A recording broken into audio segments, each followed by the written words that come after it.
Hello दोस्तों, कैसे हो आप सभी। आशा करते हो आप सभी स्वस्थ होंगे। मैं आप सभी का अपने चैनल हिंदी क्लासेस में बहुत बहुत स्वागत करती हूँ।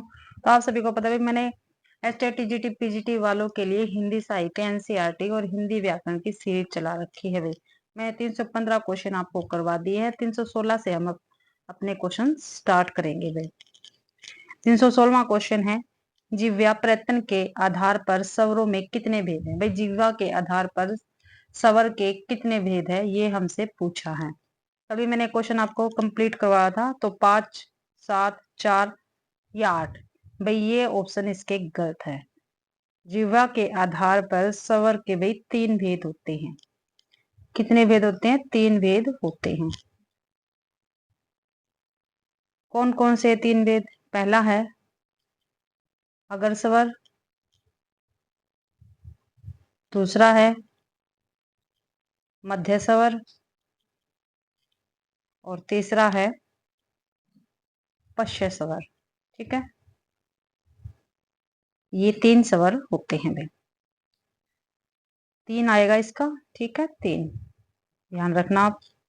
ऑप्शन गलत है इसकी।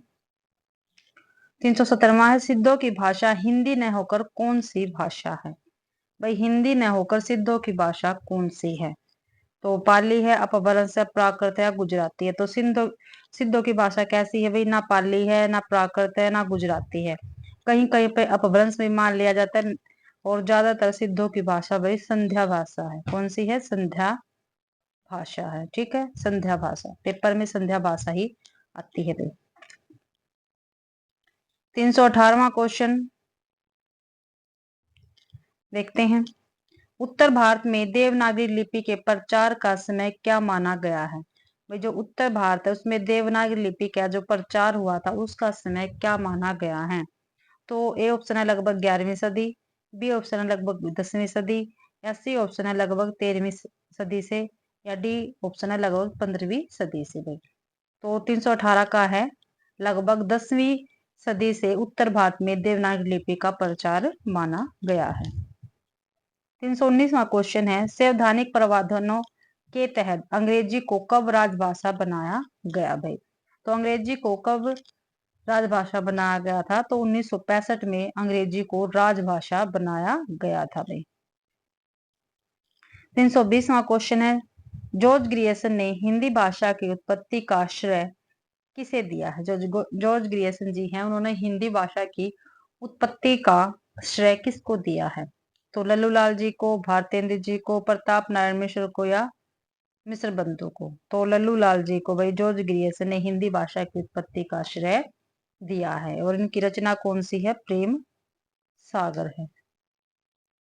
ठीक है, और जो भारतेंदु जी इनकी रचना कौन कौन सी है? फूलों का गुच्छा हो गया, बहादुर दशा। ठीक है, ये इन्हीं की रचनाएं रहेंगी। प्रताप नारायण मिश्र की कौन कौन सी है भाई? मन की लहर पेपर में पूछा जाती है, और प्रेम पुष्पांजलि। मिश्र बंधु की एक तो है मिश्र बिंदु विनोद, ठीक है, इनकी रचना, और हिंदी नवरत्न भाई। और मिश्र बंधु 3 भाई थे। 321वां है, निम्न में से कौन एक भाषा का रूप है? भाई नीचे दे रखे हैं, इनमें से बताना कौन भाषा का रूप है। जयपुरी, भोजपुरी, प्राकृत, बघेली। तो इनमें से भाषा का रूप प्राकृत है। कौन सी है? प्राकृत भाषा है। जयपुरी तो क्या है? बोली है। भोजपुरी बोली, और बघेली भी क्या है? बोली है। ठीक है, जयपुरी राजस्थानी भाषा से निकली है, भोजपुरी बिहारी से। ठीक है, और बघेली किससे निकली है भाई? ये पूर्वी हिंदी अपभ्रंश की है भाई। बघेली किसकी बोली है? किसकी बोली है बघेली? अभी आया था ऊपर, पश्चिमी हिंदी की, पूर्वी हिंदी की, पहाड़ी हिंदी की, या बिहारी हिंदी की? तो भाई पश्चिमी बघेली जो है पूर्वी हिंदी की बोली रहेगी। ठीक है, कल भी मैंने बताया था, इसकी ट्रिक बताई थी मैंने, ABC। ठीक है, अवधी बघेली और छत्तीसगढ़ी पूर्वी हिंदी के अंतर्गत आती है बोलियां। पश्चिमी हिंदी की मैंने आपको बताई थी। पहाड़ी हिंदी की कौन कौन सी है? पहाड़ी हिंदी है भाई नेपाली, कुमाऊनी, गढ़वाली। और बिहारी कौन कौन सी है? मगही, मैथिली, भोजपुरी। और पश्चिमी में भाई खड़ी बोली आ गई, हरियाणवी आ गई, ब्रज भाषा है, कन्नौजी आ गई, बुंदेली आ गई। ये पश्चिमी हिंदी के अंतर्गत आएगी। आगे 323वां, नेमी साधु ने अपभ्रंश के कितने भेद किए हैं। जो नेमी साधु है भाई, उसने अपभ्रंश के कितने भेद माने हैं। तो कितने माने हैं, 5, 3, 4 या 7। तो नेमी साधु ने भी अपभ्रंश के 3 भेद माने हैं। ठीक है, क्या नाम है इनका, नागर, एक नागर, ठीक है, उपनागर और ग्राम्य। ठीक है, और कब माने हैं ये, 11वीं शताब्दी, जो 11वीं शताब्दी थी। ठीक है, अपभ्रंश की 11वीं शताब्दी। ठीक है, तब नेमी साधु ने अपभ्रंश के 3 भेद माने थे। कौन कौन से भी, नागर, उपनागर और ग्राम्य। नागर किसको कहते हैं, वह अपभ्रंश का, यह जो नागर है यह अपभ्रंश का एक ऐसा विशिष्ट रूप है जो नागर यानी शहरी शहरी लोगों द्वारा बोला जाता है। और उपनागर, उपनागर है, यह नागर अपभ्रंश का एक और ऐसा रूप है जो उपनागर यानी अध्र शहरी लोगों द्वारा बोला जाता है। और ग्राम्य आप सभी को पता है, जो ग्रामीण लोगों द्वारा बोला जाता है, ग्राम्य आएगा भाई। अवधि का मिश्रित रूप कहाँ मिलता है, जो अवधि है इसका मिश्रित रूप भाई कहाँ पर मिलता है। तो हरियाणा, ब्राचड़, खीरी या इटावा। तो अवधि का मिश्रित रूप ब्राचड़ में मिलता है, ये ऑप्शन ठीक रहेगा।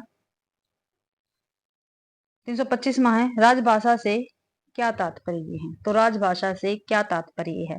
पहला ऑप्शन है संवैधानिक तौर पर घोषित सरकारी कामकाज की भाषा, जनसंपर्क की भाषा, राज्य की भाषा या संसद की भाषा। तो राजभाषा का अर्थ है ए, संवैधानिक तौर पर घोषित सरकारी कामकाज की भाषा को राजभाषा कहेंगे भाई। क्या कहेंगे, राजभाषा कहेंगे।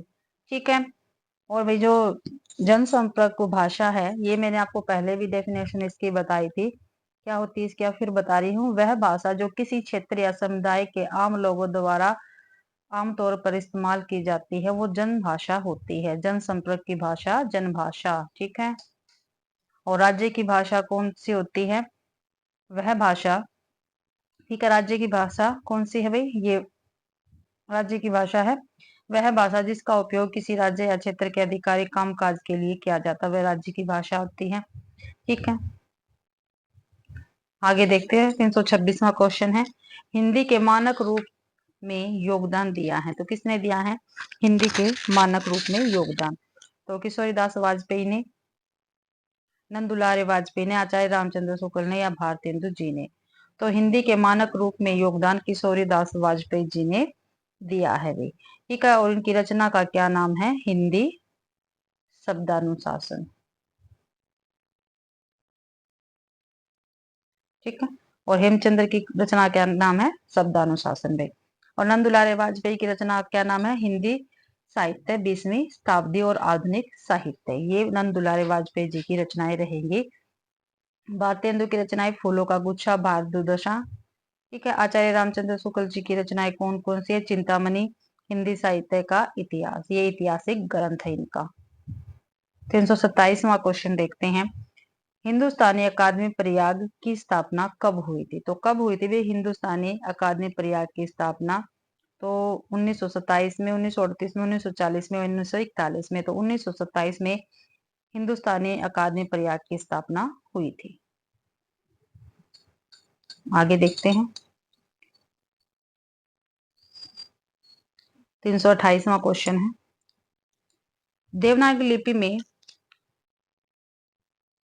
देवनागरी लिपि में हिंदी में अक्षर पर सिरो रेखा लगाने की सलाह किसने दी थी भाई। ठीक है, जो हिंदी का अक्षर था उस पर जो सिरो रेखा लगाते हैं हम, जैसे ये ए हो गया, ठीक है, और ये हमारी सिरो रेखा हो गई। ठीक है, तो ये लगाने की सलाह किसने दी थी। तो देवनागरी लिपि लिपि सुधार समिति ने, भारतेंदु ने, मिश्र बंधु ने या हिंदी सम्मेलन ने। तो भाई ये देवनागरी लिपि सुधार समिति ने सलाह दी थी। 329वां क्वेश्चन है, गढ़वाली किसकी बोली है। जो गढ़वाली है भाई वो किसकी बोली है, अभी पीछे भी आया था, बिहारी की, पहाड़ी की, भोजपुरी की, हरियाणवी की। तो गढ़वाली भाई पहाड़ी हिंदी की बोली है। और कौन कौन सी बोली आती है इसमें, नेपाली, गढ़वाली और भाई कुमाऊनी। बिहारी हिंदी में अभी मैंने बताया था मगही, मैथिली और भोजपुरी। ठीक है, ये भोजपुरी बिहारी हिंदी की है। और हरियाणवी को बांगरू भी कहा जाता है। ठीक है, और ये पश्चिमी हिंदी के अंतर्गत आएगी। 330वां क्वेश्चन है, राजभाषा सॉरी हिंदी राजभाषा होगी, यह निर्णय कब लिया गया? भाई जो हिंदी है वो राजभाषा होगी, यह निर्णय कब लिया गया था? तो 15 अगस्त 1950 को, 18 सितंबर 1957 को, 18 जनवरी 1956 को या 14 सितंबर 1949 को। तो डी ऑप्शन अपना ठीक है, हिंदी राजभाषा होगी, ये 14 सितंबर 1949 को निर्णय लिया गया था।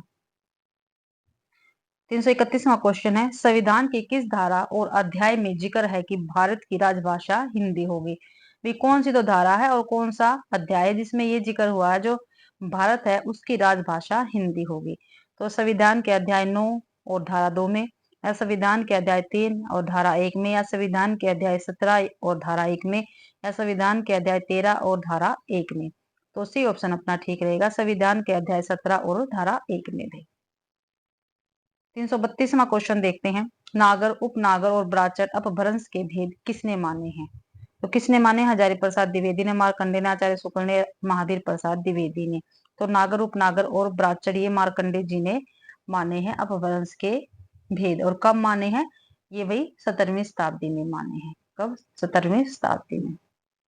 ठीक है। महावीर प्रसाद जी की रचनाएं कौन कौन सी है जो पूछी जाती है भाई? वो है संपत्ति शास्त्र, ठीक है, कुमार संभव सार, ये महावीर प्रसाद द्विवेदी जी की रचनाएं रहेगी। हजारी प्रसाद द्विवेदी की रचनाएं, एक तो हमारा हिंदी साहित्य का ग्रंथ है आदिकाल, एक हिंदी साहित्य की भूमिका, ये इन्हीं की है। आचार्य रामचंद्र शुक्ल के हिंदी साहित्य का इतिहास और चिंतामणि इनकी रचना रहेगी। 333वां देखते हैं क्वेश्चन, हिंदी भाषा के प्रचार प्रसार, विकास और उसके प्रयोग एवं सरकार के कर्तव्य तथा उत्तरदायित्व का उल्लेख कहाँ है? तो अनुच्छेद 52 में, अनुच्छेद 391, अनुच्छेद 357 में, अनुच्छेद 355 में। तो भाई अनुच्छेद 351 में है भाई। 334वां, संविधान के अनुसार अंग्रेजी का प्रयोग हिंदी के साथ साथ कितने वर्षों तक साथ रहेगा? अभी क्या? संविधान के अनुसार अंग्रेजी का प्रयोग हिंदी के साथ साथ कितने वर्षों तक साथ रहेगा? 334वां क्वेश्चन है। ठीक है, 20 वर्षों तक, हमेशा, 15 वर्षों तक या 14 वर्षों तक? तो 15 वर्षों तक, ठीक है, अंग्रेजी का प्रयोग हिंदी के साथ साथ रहेगा संविधान के अनुसार भी। 335वां क्वेश्चन है, नागरी लिपि को दक्षिण में कहा जाता है, जो नागरी लिपि है उसको दक्षिण में भी क्या कहा जाता है? दक्षिण नागरी, नंदी नागरी, पर्वत नागरी या पहाड़ी नागरी? तो नागरी लिपि को दक्षिण में भी नंदी नागरी कहा जाता है। क्या कहा जाता है? नंदी नागरी कहा जाता है। बी ऑप्शन ठीक रहेगा। 336वां क्वेश्चन देखते हैं, जो ब्राह्मी लिपि का भारत में प्रचलन कब हुआ? ब्राह्मी लिपि है, इसका भारत में प्रचलन भाई कब हुआ था?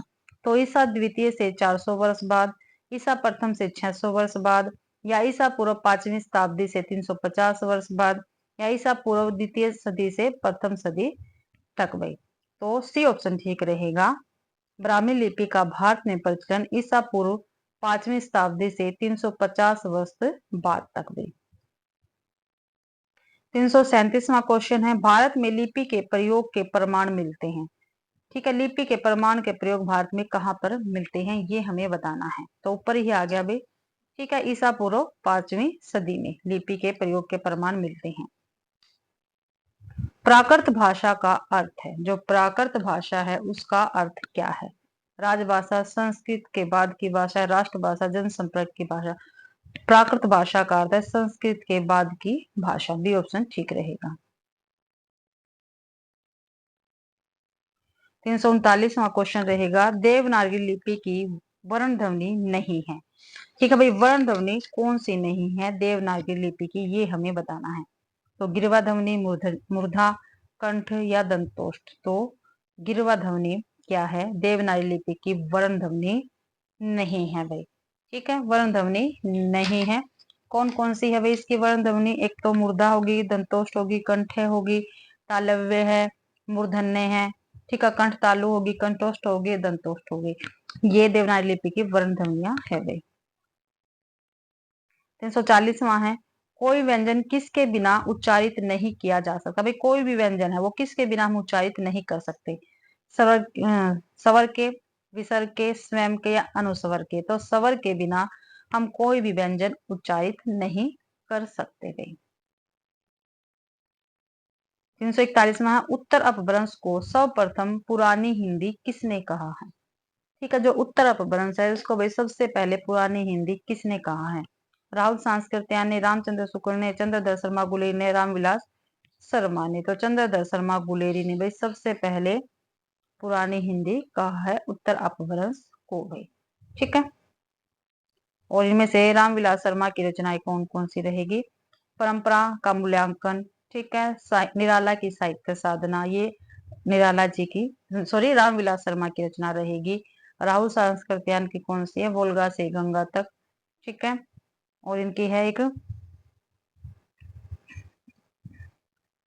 और इनको घुमक्कड़ शास्त्र के प्रवर्तक भी कहा जाता है, और घुमक्कड़ शास्त्र भी इन्हीं की रचना है भाई। और रामचंद्र शुक्ल की मैंने पीछे भी आपको बता दी है। किस सन में नागरिक प्रचारणी पत्रिका में पुरानी हिंदी शीर्षक से गुलेरी जी ने एक लेखमाला की शुरुआत की? तो कब की थी? 1921, सॉरी, 1991 में, 1921 में, 1923 में, 1920 में? तो भाई 1921 में इन्होंने शुरुआत की थी। 343वां क्वेश्चन है, अपभ्रंश के लिए प्राकृत भाषा हिंदी शब्द का प्रयोग किसने किया है? जो अपभ्रंश के लिए प्राकृत भाषा हिंदी शब्द का प्रयोग भाई किसने किया है? राहुल सांस्कृत्यायन ने, हजारी प्रसाद द्विवेदी ने, रामविलास शर्मा ने, या रामचंद्र शुक्ल जी ने? तो अपभ्रंश के लिए प्राकृत भाषा हिंदी का प्रयोग रामचंद्र शुक्ल जी ने किया है। डी ऑप्शन ठीक रहेगा भाई। 344वां, पूरे अपभ्रंश साहित्य को पुरानी हिंदी मानने वाले आलोचक का क्या नाम है? राहुल सांस्कृत्यायन है, रामचंद्र शुक्ल है, या गुलेरी जी है, रामविलास शर्मा है? तो अपना सी ऑप्शन ठीक है, गुलेरी जी ने पुरानी हिंदी माना है इसको। ठीक है, इन सभी की रचना मैं आपको बता चुकी हूँ। आगे देखते हैं, अपभ्रंश को अब कोई पुरानी हिंदी नहीं कहता किसका वाक्य है? भाई क्या अपभ्रंश को अब कोई पुरानी हिंदी नहीं कहता, ये किसका वाक्य है? राहुल सांस्कृत्यायन का है, रामचंद्र शुक्ल जी का, गुलेरी का है, या हजारी प्रसाद द्विवेदी का है? तो अपभ्रंश को अब कोई पुरानी हिंदी नहीं कहता, यह वाक्य हजारी प्रसाद द्विवेदी का रहेगा भाई। ठीक है, और गुलेरी जी की रचनाएं कौन कौन सी है? उसने कहा था कछुआ धर्म, इन्हीं की महत्वपूर्ण रचनाएं रहेंगी। राहुल संस्कृत्यायन की भी मैंने आपको बताई, रामचंद्र शुक्ल जी की भी। आगे देखते हैं 346वां, किस आलोचक ने आधुनिक आर्य भाषाओं को अपभ्रंश से उत्पन्न मानते हुए संस्कृत से प्राकृत, प्राकृत से अपभ्रंश, अपभ्रंश से आधुनिक आर्य भाषाओं के सुपरिचित विकास क्रम को सुगम नशेनी कहकर अवधारणा का विरोध किया है? ठीक है, ये ध्यान रखना, सुगम नशेनी पूछा जा सकता है भाई। आर्य, जो आधुनिक आर्य भाषाओं है जो अपभ्रंश से उत्पन्न हुई है, सुगम नैन्सी, उन्होंने भाई किसने कहा है उनको? सुगम नैन्सी। तो रामचंद्र शुक्ल ने, हजारी प्रसाद द्विवेदी ने, रामविलास शर्मा ने, या नामवर सिंह ने भी? तो ये रामविलास शर्मा ने कहा है, सुगम नसेनी भी। 347वां क्वेश्चन है, सिद्धों की रचनाओं को बोधगान और दोहा नाम से किसने संकलित किया? ठीक है भाई, जो सिद्धों की रचनाएं हैं उनको बोधगान और दोहा नाम से किसने संकलित किया था? तो हजारी प्रसाद द्विवेदी ने, राहुल सांस्कृत्यायन ने, गुलेरी जी ने, मोहम्मद शहीदुल्लाह ने? तो हर प्रसाद शास्त्री ने, ठीक है, सिद्धों की रचनाओं को बोधगान और दोहा नाम से संकलित किया है। ए ऑप्शन हमारा बिल्कुल ठीक रहेगा। 348वां क्वेश्चन है, सिद्धों के चर्या पदों और दोहों को राहुल जी ने किस शीर्षक में संकलित किया है? ठीक है, जिसमें भाई सिद्धों के चर्या पद है और उनके दोहे भी है। किनके सिद्धों के चर्या पद और दोहे हैं? जो राहुल सांस्कृत्यायन जी हैं, उन्होंने अपनी कौन सी ऐसी रचना है जिसमें उन्होंने संकलित किया है? तो हिंदी काव्यधारा, दोहा कोश, बोधगानो दोहा, या लेशा मिस्तोक्स? तो हिंदी काव्य धारा। ठीक है, ये राउत सांस्कृत्यायन जी की रचना है, और इसमें भाई सिद्धों के चर्यापद और दोहा को राहुल सांस्कृत्यायन ने संकलित किया है। दोहा कोश किसकी रचना? ये सहपा की रचना रहेगी। बोधगान और दोहा अभी ऊपर आया है। ठीक है, किसकी रहेगी? हर प्रसाद शास्त्री की, हर प्रसाद शास्त्री की भाई। ठीक है, 349वां क्वेश्चन है, दोहा कोश में सिद्धों के दोहों को संकलित किया है? जो दोहा कोश है उसमें सिद्धों के दोहों को किसने संकलित किया है? तो किसने किया है भाई? राहुल सांस्कृत्यायन ने, हजारी प्रसाद, सॉरी, हर प्रसाद शास्त्री ने, प्रबोध चंद्र बागची ने, या बेंडल ने? तो प्रबोध चंद्र बागची ने दोहा कोश में सिद्धों के दोहों को संकलित किया है। ठीक है, राहुल सांस्कृत्यायन की कौन सी रचना है? वोल्गा से गंगा, और इनका घुमक्कड़ शास्त्र काफी महत्वपूर्ण है। ठीक है, और हरप्रसाद शास्त्री की मैंने आपको बता दिया बोधगानो दोहा। ठीक है, जो बेंडल है इन्होंने भाई जो अपना था बंगाल गजट, जो अंग्रेजी का पहला समाचार पत्र था बंगाल गजट, उसका संपादन इन्होंने ही किया था, बेंडल ने। 350वां क्वेश्चन है, सिद्ध साहित्य के संपादन का कार्य सर्वप्रथम शुरू किया, तो किसने किया था? वह सिद्ध साहित्य के संपादन का कार्य बेंडल ने, राहुल सांस्कृत्यायन ने, हरप्रसाद शास्त्री ने, मोहम्मद शाहिदुल्लाह ने। तो राहुल सांस्कृत्यायन ने सिद्ध साहित्य के संपादन का कार्य सबसे पहले शुरू किया था। बेंडल ने मैंने आपको बता दिया क्या किया था, बंगाल गजट का प्रकाशन संपादन किया था, और यह अंग्रेजी का अपना पहला समाचार पत्र था भाई। ठीक है, और हरप्रसाद शास्त्री ने भी बंग दर्शन नामक एक पत्रिका का संपादन किया था। ठीक है, तो इसी के साथ भाई आज की अपनी क्लास कंप्लीट होती है। आज मैंने 35 क्वेश्चन आपको कंप्लीट करवा दिए हैं। आशा करती हूँ भाई आप सभी को क्लास पसंद आई होगी। अगर आप सभी को क्लास पसंद आती है तो ज्यादा से ज्यादा शेयर करें, लाइक करें और कमेंट करना बिल्कुल भी ना भूलें, और चैनल को सब्सक्राइब जरूर करें। टेलीग्राम चैनल को भी ज्वाइन कर सकते हैं, वहां पे आपको PDF मिल जाएगी। आप सभी का मेरी क्लास देखने के लिए बहुत बहुत धन्यवाद।